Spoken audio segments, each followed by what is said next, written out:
Welcome back, dear students. Let us today we get started with top 30 multiple choice questions from class 9th week. So the very first chapter, what is democracy and why democracy. This very session will be most useful from the examination point of view as well as for the general information. So without wasting your precious time, let us we get started with this MCQ session. First question of this session, democracy is government of the people, by the people and for the people is the statement of. तो ये जो statement था, democracy is government of the people, democracy is government by the people and democracy is government for the people, ये जो statement था ये किन का statement है? तो इस question का जो right answer है that is Abraham Lincoln. Abraham Lincoln ही थे जिन्होंने कहा था democracy is government of the people, by the people and for the people. Second question of this session, democracy comes from a Greek word demokratia. In Greek, demos means dash dash and kratia means rule. तो इस question का जो right answer है, demos means people, demos means people and kratia means rule, thus democracy means rule of the people. इस question का जो right answer है that is C part, people. Third question of this session, democracy is a form of government in which the rulers are elected by the dash dash. democracy में जो rulers होते हैं वो elected होते हैं, किन के जरिए elect होते हैं? तो लोगों के जरिए ही elect होते हैं। तो इस question का जो right answer है that is C part, democracy is a form of government in which the rulers are elected by the people. Fourth question of this session, every government in contemporary world wants to be called a dash dash even if it is not so. तो आज की जो world countries हैं वो खुद को कहलवाना चाहते हैं डेमोक्रेसी, अगर डेमोक्रेटिक प्रिंसिपल्स वहां पर इंप्लीमेंट भी नहीं हो रहे हैं उसके बाद भी वो चाहते हैं कि हमें डेमोक्रेटिक का नाम दिया जाए। तो इस क्वेश्चन का जो राइट आंसर है that is C part, every government in contemporary world wants to be a democratic even if it is not so. Question number 5th of this session, the ruling Baath party and some of its small allies are the only parties allowed in the West Asian countries called dash dash. तो जो ruling bath parties होती हैं और सम इनके जो allies groups की parties होती हैं ये ओनली पॉलिटिकल पार्टीज होती हैं जिनको वेस्ट एशियन एक कंट्री है जहां पर इन्हें अलाउ किया जाता है रूल करने के लिए। तो इस क्वेश्चन का जो राइट आंसर है दैट इज सीरिया। सीरिया में ही जो बाथ पार्टीज हैं या बाकी इनके जो अलाइज पार्टीज हैं यही वहां पर जो गवर्नमेंट है वो बना सकते हैं। तो इस क्वेश्चन का जो राइट आंसर है that is Syria. Question number 6, the power to take final decision rested with army officials and with General Musharraf and none of them were elected by the people, which happens in which situation? Question पूछा जाता है जहां पर final decision power का army officers के पास रहता हो, जिस तरह से जनरल परवेज मुशर्रफ की हमने बात पढ़ी थी, एंड नन ऑफ देम इनमें से कोई भी रूलर इलेक्टेड नहीं होता है। और ये जो सिचुएशन है ये किस तरह की गवर्नमेंट में या ये किस तरह के पॉलिटिकल मॉडल में विटनेस किया जाता है? तो ये जो सिस्टम है जहां पर मिलिट्री ऑफिसर्स के जरिए पावर को एक्सरसाइज किया जाता है और कोई भी इलेक्टेड नहीं होता है, तो ये हम फेस करते हैं मोनार्कीज में भी और ये हम फेस करते हैं डिक्टेटरशिप में। तो इस क्वेश्चन का जो राइट आंसर रहेगा that is both monarchy and dictatorship के जो गवर्नेंस होती हैं वहीं पर आर्मी ऑफिसर्स के जरिए कंट्री को गवर्न किया जा सकता है और वहां पर इलेक्टेड लीडर्स नहीं होते हैं जो कंट्री को रूल करे। Question number 7. In a democracy, the final decision-making power must rest with those elected by dash dash. Democracy में फाइनल पावर डिसीजन लेने का किन के पास रहता है? तो ये हमें पता है ये पीपल के पास ही रहता है। तो इस क्वेश्चन का जो राइट आंसर है that is B part. Question number 8. In which country elections are regularly held after every 5 years for electing country's parliament called National People's Congress?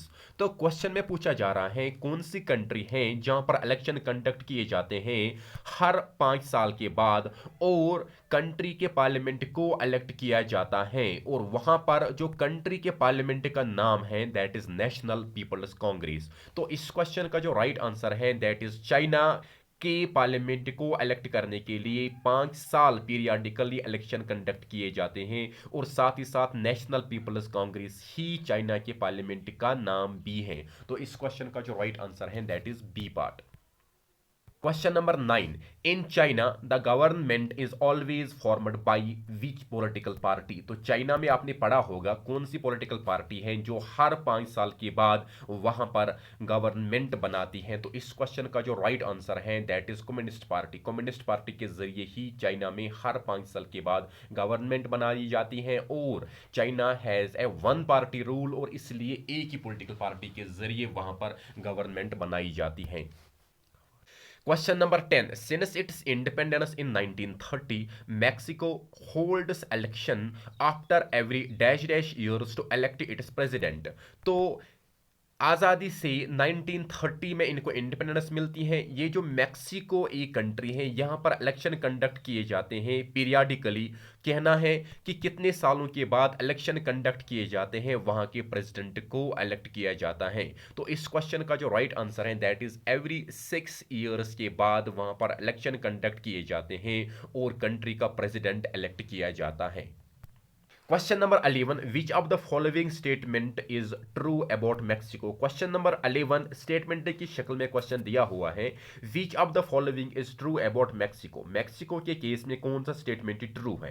The country has never been under a military or a dictator's rule. ये statement valid statement है। Country ने कभी witness ना ही military rule और उसको किया हुआ है ना ही यहाँ पर डिक्टेटर रूल विटनेस किया गया है। इसका मतलब है कंट्री फिलहाल के लिए डेमोक्रेटिक रूल और उसको ही विटनेस कर रही है। लेकिन but until 2000 every election was one by the political party called PRI that is institutional revolutionary party. लेकिन यहां पर 2000 ईयर तक जब भी यहां पर इलेक्शन कंडक्ट किए जा रहे थे तो एक ही political party that is PRI that means institutional revolutionary political party के जरिए ही यहां पर गवर्नमेंट बनाई जाती थी। तो इन दोनों स्टेटमेंट में जो दोनों स्टेटमेंट है वैलिड स्टेटमेंट है। तो इस क्वेश्चन का जो राइट आंसर है that is C part both 1 and 2 और ट्रू। दोनों स्टेटमेंट यहां पर ट्रू है।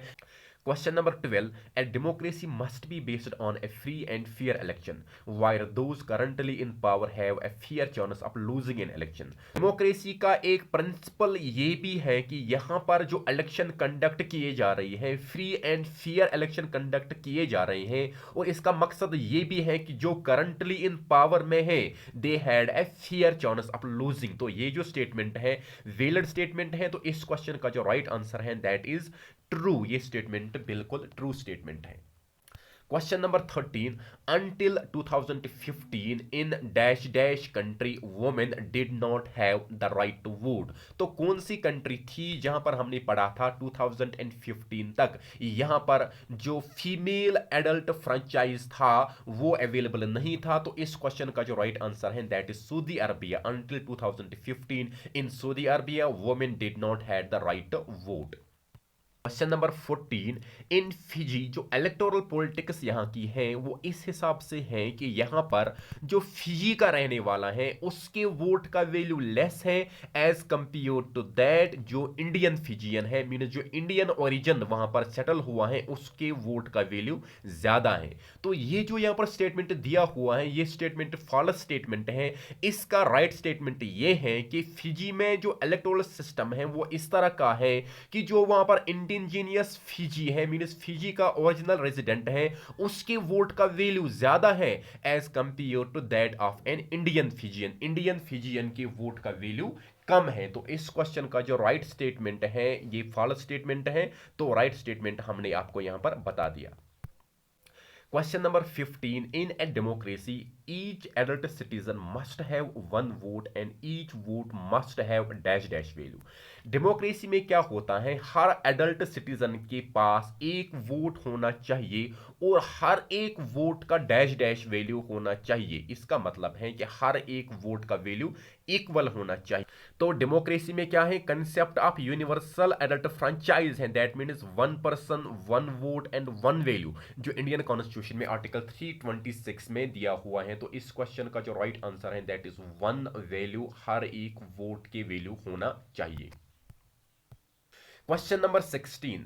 Zimbabwe attained independence from the white minority rule in dash dash year. तो जिम्बाब्वे एक कंट्री थी जिनको व्हाइट माइनॉरिटी से इंडिपेंडेंस गेन हो जाती है। तो ये जो इनको इंडिपेंडेंस गेन हुई थी किस साल में हुई थी, तो इस क्वेश्चन का जो राइट आंसर है that is C part 1980। Zimbabwe attained independence from the Zimbabwe attained independence from the white minority rule in 1980. Question number 17. A dash dash government rules within limits set by the constitutional law and citizens' rights. कौन सा government model होता है जहां पर rule किया जाता है as per the constitution of land as well as per the citizen rights, तो यही कहलाता है democratic government. A democratic government rules within the limits set by the constitutional law and citizen rights. Question number 18. A democratic decision involves consultation with and consent of all those who are affected by that decision. तो ये जो statement है valid statement है, तो ये right statement है। कहा जाता है डेमोक्रेटिक डिसीजन का मतलब होता है कंसल्टेशन करना सबसे, और खासकर उनकी कंसेंट लेना जिन पर इस डिसीजन के लेने से इफेक्ट पड़ता है। तो ये जो स्टेटमेंट है वैलिड स्टेटमेंट है, तो इसका आंसर ट्रू है। Question number 19. Dash dash is better than other forms of government because it allows us to correct its own mistakes. तो कौन सा मॉडल ऑफ गवर्नेंस है जो माना जाता है बेटर फॉर्म ऑफ गवर्नमेंट, क्योंकि यहाँ पर जो पॉलिसीज हमने फ्रेम की हुई होती है इन केस वहाँ पर रॉन्ग पॉलिसीज होती है, मिस्टेक्स होती हैं, हम अपनी पॉलिसीज करेक्ट कर सकते हैं। तो यही होता है democratic model. Democracy is better than other forms of government, why, because it allows us to correct our own mistakes. Question number 20. Identify the incorrect statement. तो यहां पर कुछ स्टेटमेंट्स दी हुई है, हमने यहां पर पॉइंट आउट करना है इनकरेक्ट स्टेटमेंट कौन सा वाला यहां पर है। इन पाकिस्तान जनरल परवेज मुशर्रफ लेड ए मिलिट्री कूफ इन 1999। ये स्टेटमेंट वैलिड है। जनरल परवेज मुशर्रफ ने यहां पर एक मिलिट्री कूफ स्टार्ट किया था अक्टूबर 1999 में। He overthrew a democratically elected government and declared himself as the chief executive of the country. ये statement भी valid statement है। Later he changed his designation to president and in 2002 he held a referendum in the country that granted him 5 years extension. तो ये जो statement है ये भी valid statement है। तो हम कह सकते हैं all the three are true, but जो हमारा डी पार्ट है नन ऑफ द एबो, यही हमारा आंसर रहेगा क्योंकि इनमें से कोई भी इनकरेक्ट नहीं है। Question number 21. Identify the incorrect statement about China. China के केस में यहां पर हमारे पास स्टेटमेंट दी हुई है, यहां पर हमने इनकरेक्ट स्टेटमेंट को पॉइंट आउट करना है। First statement, the national peoples congress has the power to appoint the president of the country. National peoples congress means parliament of China के जरिए ही president of the country appoint किया जाता है। ये स्टेटमेंट वैलिड है। Second statement, it had nearly 3,000 members elected from all over the China, where some members are elected by the army. तो ये जो चाइना का पार्लियामेंट है नेशनल पीपल्स कांग्रेस, इसकी टोटल सीट रंग 3,000 हैं जिनको ऑल ओवर चाइना इलेक्ट किया जाता है, और कुछ मेंबर्स चाइना के पार्लियामेंट के वो भी हैं जिनको आर्मी के जरिए इलेक्ट किया जाता है। ये स्टेटमेंट भी वैलिड स्टेटमेंट है। Third statement, before contesting election a candidate needs the approval of the Chinese communist party. तो कोई भी कैंडिडेट अगर चाइना में इलेक्शन लड़ना चाहता है, कंटेस्ट करना चाहता है, पहले उसे अप्रूवल चाहिए the only political party that means Chinese communist party. तो ये स्टेटमेंट भी वैलिड स्टेटमेंट है। Only those who are members of the Chinese communist party और the 8 smaller parties allied to it were allowed contest election held in 2002 and 2003. Chinese communist party ही या बाकी जो 8 smaller political parties हैं जो allied हैं Chinese communist party के साथ ही, उनको ही 2002 एंड 2003 में अलो किया गया इलेक्शन कंटेस्ट करने के लिए। तो ये जो सभी स्टेटमेंट हैं वैलिड स्टेटमेंट हैं, तो हम यहां पर लिख सकते हैं इनमें से कोई भी इनकरेक्ट स्टेटमेंट नहीं है, तो आंसर रहेगा इसका नन, कोई भी यहां पर गलत नहीं है। Question number 22. The PRI, that means Institutional Revolutionary Party, was known to use many dirty tricks to win election. तो ये जो PRI था, dirty tricks का इस्तेमाल किया जाता था इलेक्शन विन करने के लिए। स्टेटमेंट्स दी हुई है, हमने आइडेंटिफाई करना है कौन सा स्टेटमेंट इनकरेक्ट स्टेटमेंट यहाँ पर है। First statement, all those who were employed in government offices had to attend its party meeting। Statement valid है, सभी जो एम्प्लॉयज हुआ करते थे कंट्री के, जो डिफरेंट डिपार्टमेंट्स में रिक्रूटेड थे, इनको यहां पर पीआरआई की मीटिंग्स में पार्टिसिपेट करनी होती थी। Second statement, teachers of government schools use to force parents to vote for the PRI. जो गवर्नमेंट स्कूल्स में टीचर्स हुआ करते थे वो पेरेंट्स को कंपेल करते थे कि आपको वोट कास्ट करना है किसके हक में, पीआरआई में। तो ये भी यहां पर वैलिड है। Third statement, media largely ignored the activities of the opposition political parties except to criticise them. तो मीडिया के जरिए जो पॉइंट ऑफ व्यू होता है रूलिंग पार्टी का, पीआरआई का, उसी को ही दोहराया जाता था, अपोजिशन की एक्टिविटीज को नजरअंदाज किया जाता था। ये स्टेटमेंट भी वैलिड स्टेटमेंट है। Sometimes the polling booths were shifted from one place to another in the last minute which made difficult for the people to cast their vote.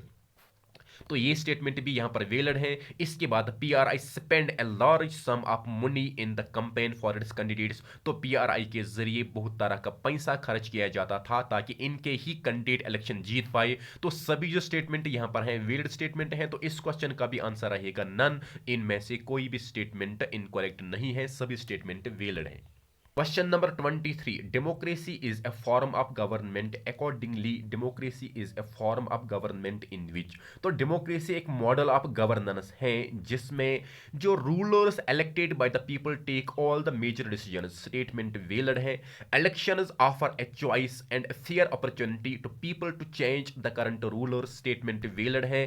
This choice and opportunity is available to all the people on an equal basis। Statement valid है। One person, one vote and one value। The exercise of this choice leads to a government limited by the basic rules of the constitution and citizens rights। ये statement भी valid है। तो इस question का जो answer है that is all the above statements are true, इनमें से कोई भी स्टेटमेंट गलत नहीं है। Question number 24, which of the following statement is correct. नीचे कुछ स्टेटमेंट दी हुई है, हमने यहां पर करेक्ट स्टेटमेंट पॉइंट आउट करना है। China's famine of 1958 to 1961 was the worst recorded famine in the world history। Statement valid है। Second one, nearly 3 crore people died in this famine। Statement valid है। Third one, during those days India's economic condition was not much better than China, yet India did not have a famine of the kind China had. तो तीनों statement यहां पर valid statement हैं। तो इस question का जो राइट आंसर रहेगा that is statement A, statement B and statement C और true. Question number 25, identify the correct statement. पहला स्टेटमेंट क्या है, the army rulers of Myanmar were not elected by the people. जो rulers Myanmar के थे, army officials थे, तो तब हम ये कहेंगे ये लोगों के जरिए इलेक्टेड नहीं थे। तो अब those happen to be in control of the army, ये आर्मी के ऑफिशियल्स थे, तो कंट्री के रूलर यहां पर बनते हैं। तो अब वहां पर लोगों का कोई भी से डिसीजन में नहीं होता था। ये जो स्टेटमेंट है ये यहां पर वैलिड स्टेटमेंट है। Second statement, dictators like Pinochet in Chile are not elected by the people। This also applies to monarchies। तो अब जो डिक्टेटर्स इस चील कंट्री पर रूल करते थे ये लोगों के जरिए इलेक्टेड नहीं थे। तो जब लोगों के जरिए इलेक्टेड नहीं थे तो हम इन्हें मोनार्कीज का नाम दे सकते हैं। तो finally third statement, the kings of Saudi Arabia rule not because the people have chosen them to do so but because they happen to be born in the royal family. Statement में कहा जाता है कि जो Saudi Arabia के Kings हैं वो country पर रूल कर रहे हैं, न कि उनको लोगों ने वहां पर इलेक्ट किया हुआ है, बल्कि वो रॉयल फैमिली से बिलोंग करते हैं। दैट इज वाई वो वहां पर कंट्री पर रूल करते हैं। तो सभी जो स्टेटमेंट यहां पर है वैलिड स्टेटमेंट है। तो इस क्वेश्चन का जो राइट आंसर रहेगा that is all of the above statements are true. Question number 26, identify the incorrect statement. नीचे कुछ स्टेटमेंट्स दी हुई है, हमने यहाँ पर इनकरेक्ट स्टेटमेंट को आइडेंटिफाई करना है। Democracy is better than any other form of government in responding to the needs of the people, statement valid है। Second, a democratic government is a better government because it is more accountable form of government, ये statement भी valid है। Democracy improves the quality of the decision making, तो democracy में जब decision लिए जाते हैं with consultation and with concurrence तो ये क्वालिटेटिव डिसीजंस कहलाते हैं। तो इन स्टेटमेंट में से कोई भी इनवैलिड नहीं है, तो हमारा जो आंसर आएगा that is none of the above, कोई भी स्टेटमेंट इनवैलिड नहीं है। Question number 27, identify the incorrect statement. First statement, there is another reason why democracy should lead to better decisions than any non-democratic decision. For example, democracy is based on consultation and discussion. A democratic decision always involves many persons, discussions and meetings. Statement valid है. When a number of people put their heads together, they are able to point out possible mistakes in any decision. तो ये भी democracy में ही possible है. Statement valid है. This takes time, but there is a big advantage in taking time over important decisions. This reduces the chances of rash or irresponsible decision. तो statement valid है, तो इस question का जो right answer रहेगा that is none, इनमें से कोई भी statement incorrect नहीं है।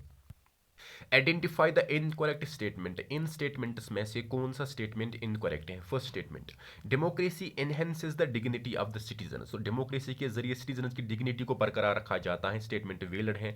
As we discussed above, democracy is based on the principle of political equality, on recognising that the poorest and the least educated had the same status as the rich and the educated, तो ये statement भी valid है। People are not just subjects of a ruler, they are ruler themselves, ये भी statement valid है।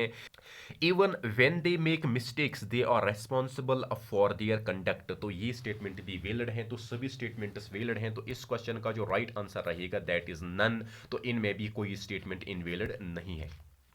Question number 29, what is the meaning of one person one vote one value. ये जो हम पढ़ रहे हैं one person one vote one value, इसका सही मीनिंग क्या है? Does this mean one person has one vote and each vote has one value? Does this mean one person is to be voted by all? Does this mean a person can vote only once in his life? Both B and C or true? तो इस question का जो right answer रहेगा that is one person one vote one value means one person has one vote and each vote has one value, from prime minister to a common citizen, हर एक के vote का value एक ही है। Question number 30, what is the meaning of direct democracy. Direct democracy का क्या मतलब है? Statement first, in which people make groups, a larger number of parties will win and directly take part in the decision making, statement invalid है। Second, in which all the citizens of the country assemble in a place and directly take part in decision making, statement valid है।